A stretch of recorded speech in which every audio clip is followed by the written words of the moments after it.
Year! I'm Adam. I'm Tina. And we're Brewing Theater.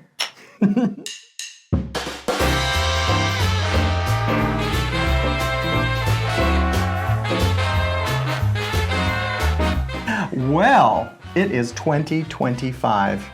The year of my retirement. Where did 2024 go? Out the window. Yeah. Gone with the wind. Tomorrow is another day. That's right. So seriously, it's getting real that I will be retiring in August of 2025. And so there's a lot of things that I have wanted to accomplish and have at Theater Tuscaloosa, but there are a couple of things that are not, I'm not finished yet. So No. Do you feel like you're having FOMO? I don't know what that is.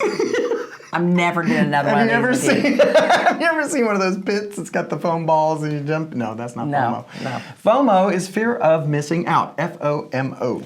I do not have that. I used to when I was young. I do not have that now. In fact, Anticipation of missing out. I'm good. FOMO. Yeah, I'm ready. No, I'm not. I really am. The reality is setting in that some things are my last. I've been too busy to think about it, to be honest with you.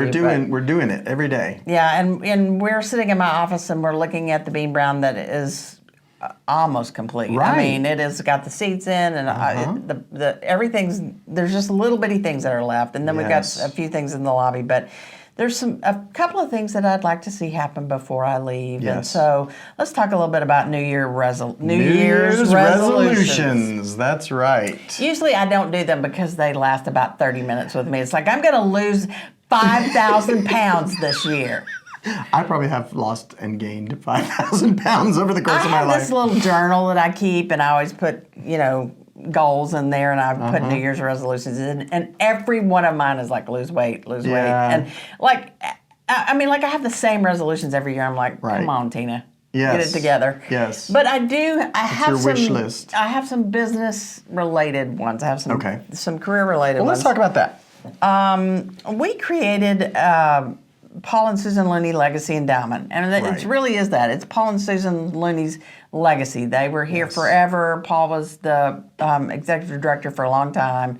Right. And basically we're here because of them. And so we named an endowment after them. And one of the things I'd like to see us do is reach our $1 million goal in pledges. Right. We originally had a 5-year plan back in 2017 when we launched the endowment, that within 5 years we would have $1 million at least pledged, if not in hand, right? Because you can pledge to the endowment to where you're giving a certain dollar amount every month, maybe once a year over multiple years, what have you. You can even do a gift of stock or a planned gift that might be a piece of your estate, whether that's, your home gets sold off at some point and you're going to leave a certain portion of it to a charity. We could be that charity through the endowment process. So, but the most important thing is that the money be pledged, that we say, okay, we know we're going to have $1 million. It may not be in the bank yet, but we know we're going to. Well, a little tiny thing called the global pandemic interrupted those plans. Obviously, people had to change their thoughts on where they could give and how much they could give. And our focus had to change from really producing theater to producing streaming content for basically 2 years. And so that was completely different. We did it on a skeleton crew. We had not nearly as many people working in the administrative office and that kind of stuff. And so the endowment kind of had to go sit in the back burner for a few minutes, but it's back. Yeah, and I want to bring it to the forefront. And basically, the front burner. I'm never doing another one of these. Anyway, I'm not wealthy by any means, but I was able to take a little bit out of my check, and because we've given a lot. Well, I just kept doing it. I mean, I was like, I can take $20, $25 out of my check a month. You've got practically a whole branch on the tree. Yeah, I'm going to own the tree before it's all over with. But and I just kept re-upping it, and so you can give. You don't have to have a lot of money, but you can give over time. But if you have a lot of money, you can also give. I want it. And we have special recognition on our giving tree for those very high level gifts. If you give in that $25,000, $50,000 level, you're going to be not a leaf on a tree. You're going to be a dove soaring above the tree. Right. That's right. But every leaf matters. Why? We need every one of those $1,500 leaves So you're filled. saying, why, Tina? Why do you need an endowment? Well, there are things like pandemics and floods and tornadoes that happen that sometimes will take us down. Yes. And luckily, we have a great partnership with Shelton State. So some of our expenses get covered that way. But, you just never know what's going to come up. Also, too, equipment goes out, things get out of date, and so there's always something. And we're gonna try really hard not to ever have to touch the endowment, the actual money in the account. Yeah. But as we get more in there and we get interest from it and that sort of thing, then maybe we can use that for things. But if there were a major emergency, there are so many theater companies that went by the wayside because they didn't have anything to sustain them through COVID. And so that's really important. And it's just important to know that there were times literally that I didn't know if we were going to make payroll. Right. In the early years of me being here, I was just sweating, and I would actually chase down donors to get their check. I didn't chase them down, but I was like, hey, wouldn't it be great if you could give us your check because I'm having to pay my designers. I recall that you had to camp out at a certain corporate sponsor's headquarters one time and literally wait for somebody to write that check so that we'd be able to pay bills that month. Right. And so people don't really realize that side of running a nonprofit. So this is the critical thing, right? You are the executive producer / essentially artistic director of the organization. You're the artistic soul of our organization. If you are spending your time chasing money, what you are not spending your time doing is researching new plays for us to produce, preparing to teach classes, preparing to do our academy workshops. You are not directing shows. Your artistic muscles are atrophying while you're busy making payroll. Right, and that happens a lot in theater, to be honest with you. All over the place because we're willing to do it on a shoestring. We have to a lot of times. An endowment is often the dream of a nonprofit organization because it relieves a little bit of that pressure, right? Every year, we have so many generous people who give an extra $100, $200, $500,000, whatever, to their season tickets. We call it our annual giving campaign. And that helps us get through that year. It's operating expenses. The endowment's different, though. The endowment is a forever gift, as Tina was just saying, because when you give, let's say you give $1,500 to the principal investment of the endowment, it's going to stay in there forever, and so as long as we don't have some horrible thing that we have to draw on it for, but the idea is it will stay in there forever, and it will generate interest, and that income. Interest is what helps to sustain the theater through difficult periods. That is correct. If we don't need it, we don't draw on it. In fact, we have never made a draw on it, even though we have over $350,000 is in that account. We're not drawing on that because we're wanting it to grow. So we're about $200,000 away pledge-wise, right? $250,000-ish. We have $750,000 pledged, and $350 of it's in the bank.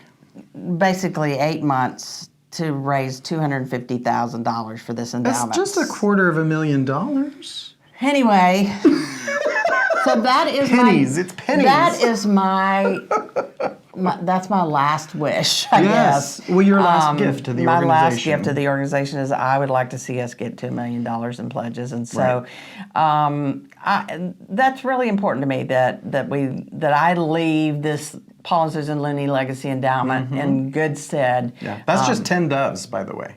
Yeah, we just need 10 doves. So. Let's say you a dove? You may have $5 a month extra. Well, give us $5 a month for the next 10 years or whatever, and because I think the lowest level is $1,500. Right. As long as you pledge the $1,500, we're going to go ahead and put you on the tree when we reopen the Bean Brown Theater. That's going to be the big unveiling of the giving tree that's going to live in our lobby. And as long as it's pledged, even if you haven't given it all, we're going to go ahead and honor that and put your name on the tree. The giving tree will be there to remind us that when we see your name, or when you see your name, you know, hey, I'm doing something important for my community. And that's why we put those things on the wall. That's why when you go in the hospital and you see those gift plaques and stuff like that, you're reminded this person cared and gave because they cared. And so that's the whole point of the giving tree. we wish that we were independently wealthy and could, create theater without having to ask you for money, but that's just not how nonprofit works. So, nope.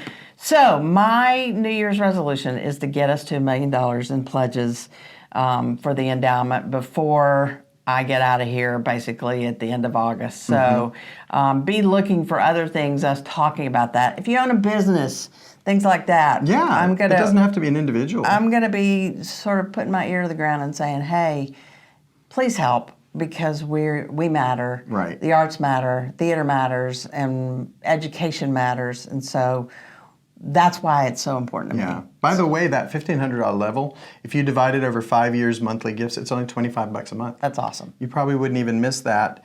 You can set it up as a recurring donation on your credit card or your debit card.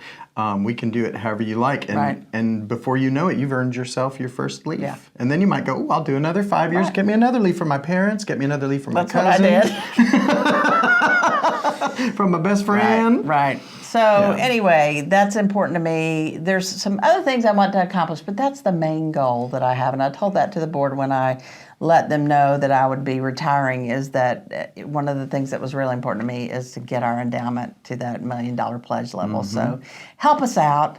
Make that a New Year's resolution for you. I didn't really want this to be a plea video, but it is because it's my last will and testament to... Yeah, but we don't often take the time to explain, why does this matter? Yeah, it's so important to me. I cannot tell you guys how important it is to me that when I leave this place, that I will feel confident that whoever's coming behind me and those of you that remain will have the comfort level of knowing if something catastrophic happens, that there is something there to help and you're not just literally sweating bullets like we did in the early days. Yeah.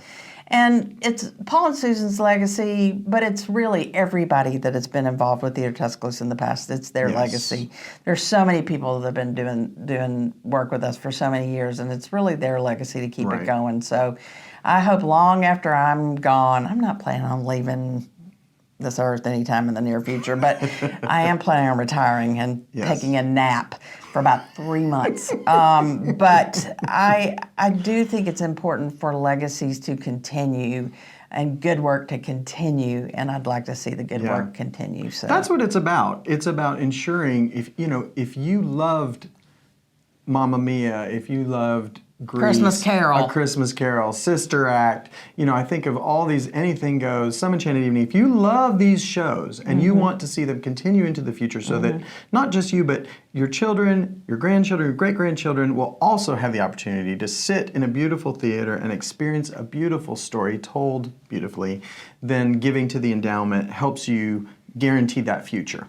And it's important. And Shelton's really invested with this renovation. So in some ways we're starting anew, and I'm excited about that. I'm not leaving with sort of a feeling of dread. I'm actually leaving with a lot of joy because I know that this was my time. This is my time to allow somebody else to step in that has more energy than I do, that can take this place to the next level. I'm proud of the work that I've done, but I'm also proud that you guys are going to take it to the next level. And so Shelton's really done an amazing thing by doing the renovations for this space. And it's huge. So I can't wait. It's a new year, it's a new time, it's a new theater, it's a new adjustment to our way of life, and it's a way to keep things going. So Happy New Year. Happy New Year.